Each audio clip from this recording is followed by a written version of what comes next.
What's up, y'all? I opened up a Patreon account, so the link to this Patreon will be in the description of this video. You can follow that link and you will be able to arrive to my Patreon where I suggest you donate $5 a month. You purchase a membership, and this will allow you to suggest videos, suggest video ideas, or suggest samples for me to cover in my videos. You can also, if you don't want to use Patreon, you can also subscribe to my YouTube. There's memberships. You can become a member on my YouTube. Also $5 a month, or you can simply donate to me on PayPal.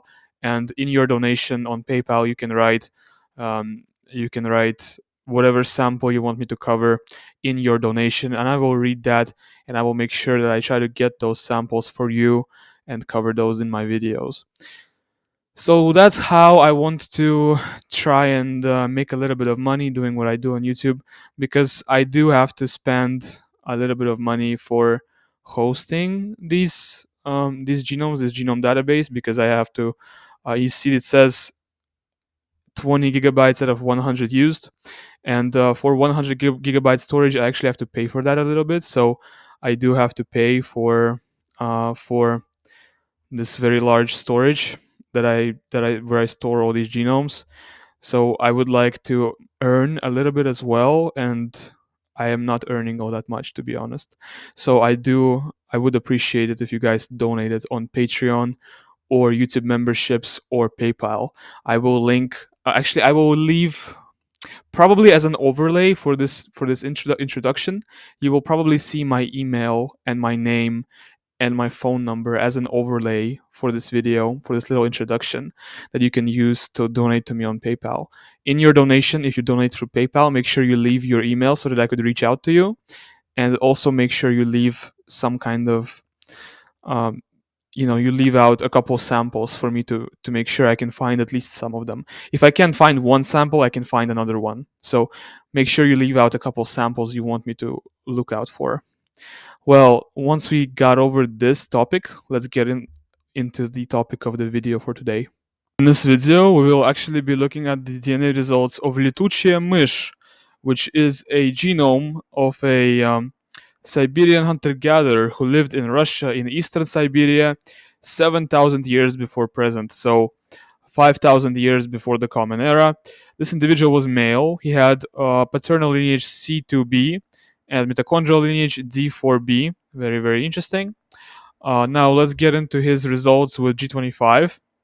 So with Davitsky's standard model, he scores 30.7% Han, 22.5% Ganasan. So he's mostly East Eurasian. But what's interesting is that he's also scoring a very significant amount of Western European-like admixtures, such as Yamnaya and even Neolithic Anatolian and Western hunter-gatherer. I don't really know where that's coming from. So considering the timeline of this sample, so this sample is from the Neolithic period in Europe. So how would this sample have Yamna and Yamna? Okay, maybe I understand Yamna. Maybe you could have some early Afanasyevo-like or Khvalinsk-like admixture, but how would it have Neolithic farmer and Western hunter-gatherer admixture? I don't understand, because this looks like it has some legitimate steppe admixture, and I failed to grasp how a Neolithic sample from eastern Siberia has this type of admixture. It's also scoring Iranian Neolithic Shahri Sakhta Bronze Age period 2, Dinka, and Tafarat from Morocco. Very, very interesting. Actually, let's see what this individual scores with. This was MZLP World K11E, and here we see 15% Western hunter-gatherer, and we see once again 11% Neolithic, which is very, very, very, very interesting. How he's scoring 11% of this Neolithic, which represents Neolithic farmers from Anatolia. 11% of this Neolithic Anatolian component, which completely boggles my mind how this component could find its way into the genome of a Neolithic individual from eastern Siberia. Let's see what this individual scores with Eurogenes K13. This might be very interesting to see. And while this loads, I'm going to show you G25. Right. So while this loads, we're going to look at the closest G25 models. And with G25, this individual is getting modeled as a mixture of Oroquen plus Moldovan plus Kusunda. Moldovan outlier is not really like Moldovan, it's more like southwestern Ukrainian, or maybe like Ukrainian plus Slovakian, or like Ukrainian plus Hungarian, something like that. It's not really proper Moldovan, but point still stands. This individual has clearly a lot of European admixture. And how this European admixture found its way into eastern Siberia in the Neolithic period, I don't understand. Also, it's a very close fit. Although the fit I don't really trust too much because it's a simulation. It's a simulated kit. The closest modern populations to this individual are Karakalpaks, Nagai, Kazakhs. And let's see the Eurasian K13 results. Here, the closest populations are Kazakhs, followed by Kyrgyz, followed by Shors, followed by Khakas. Keep in mind, this person is from eastern Siberia, not from somewhere in the Urals, not from somewhere in maybe southern Siberia or Mongolia. No, that's somebody from east of Siberia in the Neolithic, before the Sarmatians found their way there. No. This is a Neolithic individual from east of Siberia, and he's resembling Kazakhs. So that's very surprising to me. And he's scoring 8% North Atlantic, and you cannot say that this is because of and 3.5% West Mediterranean. Once again, 4% East Mediterranean, 3% West Mediterranean. You cannot say that this is because of ancient North Eurasian admixture. That explanation does not work. It does not work because ancient North Eurasians do not score North Atlantic and East and West Mediterranean. These are components that ancient North Eurasians do not score. So this explanation does not work. This individual actually has, it looks like based on his admixtures, this individual has legitimate Mediterranean, like EEF farmer admixture. And I have no clue how, this sort of admixture, how this European farmer admixture could find its way into east of Siberia in the Neolithic period. So this is a complete mystery to me. As you can see, the distances are actually quite high to all of these Kazakhs and Kyrgyz and even the mixtures, and that is because of the high amount of North Atlantic and East and West Mediterranean. There is really no populations that resemble there is really no modern populations that resemble this type of profile very closely. So because of that, the closest populations such as Kazakhs, Kyrgyz, Shors, they are quite distant to this individual. You know, a distance of 15.8 with Eurasian K13 is quite distant. But you see models like Mongolian plus Estonian, Polish. By the way, 34% Polish from Estonia is a very big percentage. This individual is very European shifted, a lot of European admixture, and you cannot chalk this up to ancient North Eurasian admixture. Once again, this is not due to A&E admixture. This is not due to ancient North Eurasian stuff, because ancient North Eurasians do not score North Atlantic. They do not score East Mediterranean. They do not score West Mediterranean. These are not ancient North Eurasian components to score. And I really do look forward to your explanations in the comments for why this individual, why this sample is scoring all of these really exotic Western Mediterranean components, because I have really no explanation for that. Anyway, let's look at what he scores with my trait predictor's ethnic calculator. That might be cool to see. Here he is closest to Anzik Amerindian, followed by Onge Jarava, followed by Sri Lankan, followed by Uyghur, followed by Goyet, very interesting, followed by Upper Paleolithic individuals from Mongolia. Okay, very cool. And the oracle doesn't really make much sense, but it probably wouldn't make much sense because the file isn't very high quality. Alright, let's look at the phenotype oracle. What phenotypes do we see here? We see very Native American looking phenotypes. The first phenotype looks very Native American to me. The second phenotype looks, I'd say, also quite Native American. But I know somebody in the comments is going to say it's Tibetan, so I'm going to say it's Tibetan as well. The third phenotype looks very Native American as well, so I think it's pretty fair to say that this person looks Native American. For the mixture phenotypes, oh, that's interesting. So the mixture phenotypes looks like a mixture of European European hunter-gatherer. What is that called? It's called stranded, right? So stranded plus Native American, or whatever this is, plus stranded, or stranded plus whatever this is. By the way, if you look at stranded, it kind of looks similar to Native American as well. Like there's definitely some similarity between stranded and phenotypes of Arctic phenotypes of native Amerindians and Siberians. Then there is this phenotype fully Native American plus fully Native American. Then there is this fully Tibetan plus fully Native American. So this individual is quite native looking, quite interesting. Let's look at Nashakot calculator results. What he scores for phenotype, for coloring and traits like that. Looks like he has brown eye color. Wow, quite interesting. So he's scoring brown eyes instead of dark brown eyes. Okay, that's cool. I was not expecting brown eyes instead of dark brown. I was expecting dark brown for eye color. So looks like for eye color, he's actually scoring brown eyes. For hair color, he is scoring black hair. Nothing is surprising here. Considering his ethnicity, black hair would be the expected result. And for skin color, he is scoring light brown skin. Also, nothing is surprising about that. For hair texture, he is scoring straight hair. Nothing is surprising about that. And for nose shape, he is scoring snub-shaped nose at 90.9% likelihood. Nothing is surprising about that. For coloring related variants, he's got one light color variant here in this variation of HERC2. Okay, so that's typical. And he actually has heterozygous genotype for BEH2. Okay, that's really interesting. Where did he get that from? Keep in mind that this is an individual from east of Siberia, from Neolithic period. So where does somebody from east of Siberia, from Neolithic period, get light color variant in this variation of HERC2? I have no clue. That's really interesting. And I guess this explains why he's scoring brown eyes instead of dark brown for the eye color as well. It sort of does explain that. He has two light color variants in this variation of SLC24A5, so light pigmentation of skin and hair and eyes as well. When it comes to his genotype for SLC45A2, it's kind of mixed. Some variations he's got 1, some variations he's got 0, some variations he's got 2. So it's like, it's kind of mixed. There is no general trend.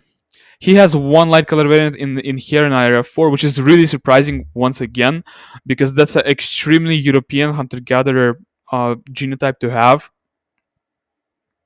Another very surprising genotype as well. Also leads to much lighter pigmentation of eyes, hair, and skin, so that also contributed to him scoring brown for eye color. Brown instead of dark brown. And he has one light color variant in this variation of Keto G, which also back in like 2010, it was called the blonde variant. It doesn't really matter. It doesn't really play a big role in hair color whatsoever, but he does carry it, and it's very rare as well. Like something like 10% of Europeans, something like 10% of Northern Europeans have any light color variants here at all. So the fact that this individual from Eastern Siberia carries a light color variant here is very, very impressive. And obviously, this person isn't blonde, but it's still very rare, very uncommon genotype. And that's why I'm talking about it, because it's just so uncommon, so rare. Looks like he also carries a light color variant in this variation of MC1R, which also predisposes him to be ginger, to red hair. But if we look at the prediction for hair color, looks like the odds of red hair is pretty much 0, same as the odds for blonde hair. So, obviously these variants don't really play that big of a role when you are East Asian. You are going to have black hair still, despite having these variants. So that's pretty much it for him.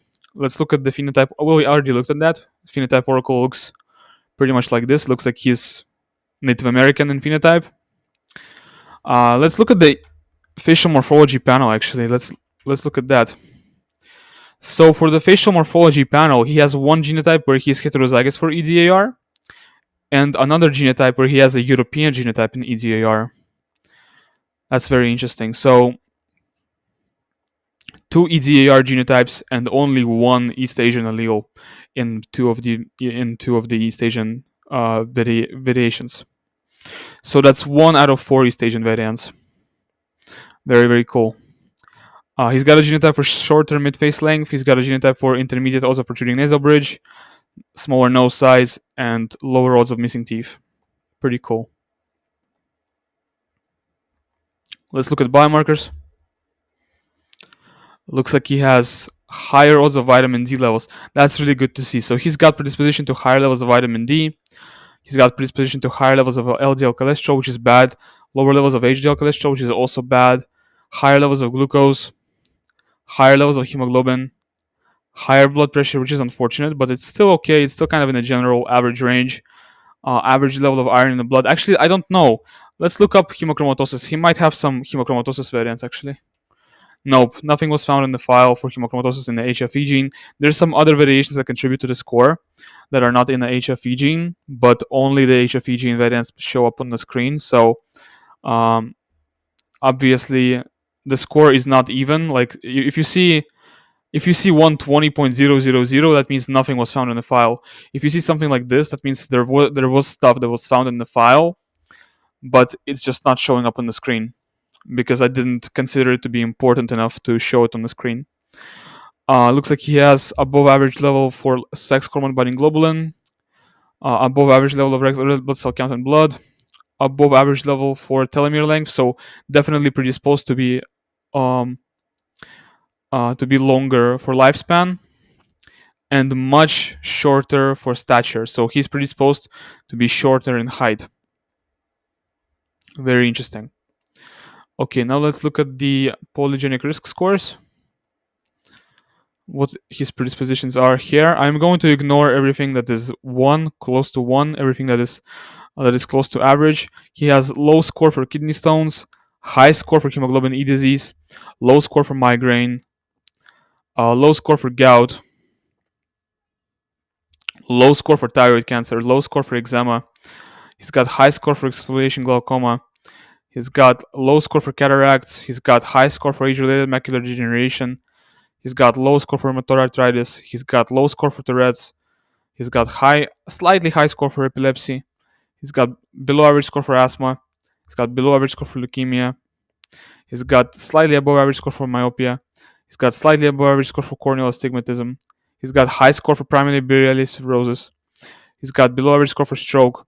He's got slightly above average score for male pattern hair loss, which is really surprising because he's not even a European. So him scoring higher than average for male pattern hair loss is a little bit surprising, right?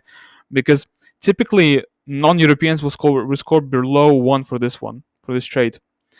So compared to the rest of, I guess his reference population would be East Asians. Compared to the rest of East Asians, he's more predisposed to male pattern hair loss than average. He's got below averages for deep vein thrombosis, above averages for ADHD, below averages for depression, above averages for bipolar type 1, above averages for schizophrenia, very low odds for type 2 diabetes, below averages for type 1 diabetes. So he's protected against both type 2 and type 1 diabetes. Really good to see. Below averages for Alzheimer's and below averages for multiple sclerosis. Really good to see. He's got 4 risk variants for breast cancer out of 12, which is pretty typical. 9 risk variants for testicular cancer out of 18. And he's got, looks like here he's heterozygous for this variation of Ketal G. And here he's homozygous for this variation also in Ketal G. So if you take these 2 variations of Ketal G into account, he's probably a little bit more predisposed to testicular cancer than most people. But also it doesn't matter too much because testicular cancer is a very modern condition, and he is a Neolithic individual, so it does not play that big of a role for him. For celiac disease, 1 risk variant out of 8, pretty typical. GSS, no risk variants. Crohn's disease, none of them are marked as important, so we can disregard that. Let's see, do we find any risk variants? He's got 1 risk variant for Parkinson's here. That's kind of uncommon. Okay, none for Gilbert syndrome, nothing that is uncommon. Nothing here. I don't see anything that's uncommon here. Yeah, I don't see anything that is uncommon here. So what can we find in this report that is concerning? What can we find that's concerning? I guess there is nothing too concerning in this report. Actually, there's nothing to be concerned about. There is the hemoglobin E disease risk variant. There's the 2 times the averages for hemoglobin E disease, but that's not too dangerous.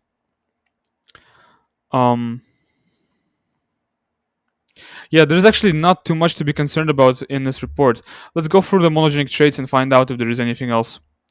So for warrior versus warrior, he's scoring warrior phenotype, so quicker dopamine reuptake, lower dopamine levels, and higher stress resiliency based on these 5 SNPs. In COMT and MAOA, he's scoring warrior.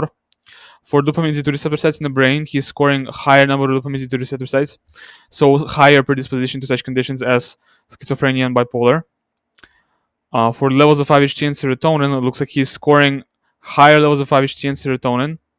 Wow, that's interesting. So he's got long form 5-HT LPR and decreased risk of depression, and because of that, he's scoring he's scoring higher levels of 5-HT and serotonin. So he's got this very rare genotype that leads to long form 5-HT LPR and significant protection from such conditions as anxiety and depression. I think this is something that is actually thumbnail worthy. I will probably put this in a thumbnail of this video. I'll try to remember that fact about this genome. I'm going to put this in the thumbnail of this video. Resistant to depression and anxiety. Yeah, I'm going to put that in the thumbnail. For autism, looks like he's got higher or intermediate odds of autism. Pretty interesting. Did I miss anything? Nope, nothing else. For lactose persistence, looks like he's got lower odds of lactose intolerance. Wow, so he's actually predisposed to being lactose persistent, which is very, very interesting. He's homozygous for the European lactose persistence mutation and is definitely not lactose intolerant. So he actually carries the European lactose persistence mutation. That's really crazy. How does this individual from Middle Holocene Siberia carry the European lactose persistence mutation? That is completely crazy. Write your thoughts in the comments, because I have no clue how that happened. I have no clue how this individual's genome is a mystery. Complete mystery. For OXTR and empathy gene, looks like he's scoring higher or average level of empathy. I don't even want to make any theories.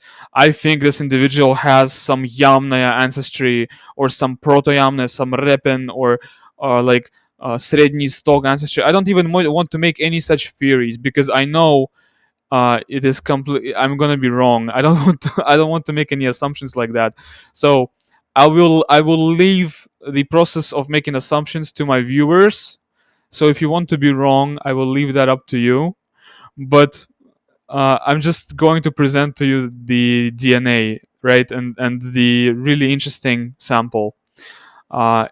It's really interesting that this is a sample from Siberia, from east of Siberia, from this cave in the eastern Siberia. I forget where it's from. Russian Far East, right? And Kamchatka, right? And this individual living, it was dated to 49 to 47 centuries BCE. And this individual is actually is actually homozygous for the European lactose persistence mutation. That is so bizarre. That's so bizarre. I don't even know how to get into that. He's predicted to have a higher level of empathy, higher or average level of empathy. Okay, for diabetes, we're going to skip over that. We already know he's got lower odds for both type 1 and type 2 diabetes. For Alzheimer's, no risk variance for Alzheimer's in APOE. Pretty good to see. For cardiovascular disease panel, looks like he's got lower or intermediate odds of cardiovascular issues. Really good to see. Okay. Did I skip over multiple sclerosis? No risk variance for multiple sclerosis in the HLA gene. Really good to see. So I think the HLA panel is going to look pretty good. That's what I'm predicting right now. For the vitiligo panel, also no risk variance for vitiligo in the HLA. So yes, HLA gene panel is probably going to look pretty good. Let's skip over that. Alcoholism risk is average. Rare diseases and traits panel. Let's look at that. Do we have any rare diseases and traits? There's this genotype which leads to increased odds of eosinophilic esophagitis, but that's pretty much it. There is no other rare diseases that this individual is predisposed to. No risk variance for celiac disease in an HLA gene. Once again, that's really good. And HIV and AIDS panel, no protective variance from HIV. Unfortunate, but that's very typical for humans overall. No risk variance for Canavan disease. Crohn's syndrome, nothing was found. Okay, and for HLA gene panel, looking very, very good, very healthy. So predisposition overall is to lower odds of autoimmune disease, and looks like the only risk variance for HLA gene panel is here, which leads to higher odds of allergies. And do we see any other risk variance here? And here, which leads to no reduced protection from Epstein-Barr virus infection. So these are the only two genotypes that lead to increased risk of autoimmune disorders. And overall, the HLA gene panel variants look pretty good. For CBS gene panel, looks like he is scoring intermediate homocysteine levels, which is really good. And for muscular dystrophy myopathies, no risk variance for any. Nothing was found for ADL, pretty good. For colorblindness panel, nothing was found. For FTO gene panel, looks like there is a predisposition to lower or intermediate odds of obesity based on 1, 2, 3, 4, 5 SNPs. For syncope panel, based on 4 SNPs, he's got below average odds for syncope. Syncope is when you lose blood flow to your brain and you faint. It can happen because of a wide variety of things. It can be psychological, it can be physical because you stand for too long. There can be a wide variety of causes for it. It's usually psychological. For biotraits panel, let's look at that. He's got 2 copies of the quote-unquote hunter-gatherer CLT-CL1 gene variant, which leads to reduced ability to process carbs and sugars. And for blood group panel, it looks like his blood type is most likely type A. That's very interesting. So the blood group panel is looking very clustered. There's very high predisposition to both type O and type B and type A blood types. It's not very precise in this case. So I cannot, with this type of a result, I cannot with very high precision tell you that his blood type is either type A or type O or type B. But based on what we see here and statistical likelihood, it is most likely type A. Let's see what we have for the genotypes here. Higher odds for all blood types besides A, possibly blood type A, B or AB, possibly type B or AB, likely not type AB, likely not type AB, likely type O, possibly type O. Yeah, so it's kind of hard to tell based on the information that's here. But statistically speaking, based on the statistics that I've done previously while I was writing code for this, it is most likely type A. Most likely this individual's blood type is type A. Well, thanks for watching my video until the very end. Make sure you leave a like and subscribe in case you enjoyed it. Check out the description for this video. In the description, you will find the links to download this raw DNA file, the links to buy my trait predictors executable and itch, the links to my Patreon, the links to my Google Forms where you can upload your file and get your trait predictor report. The links to everything is going to be in the description of the video essentially, so check out the description. Thanks for watching. Goodbye.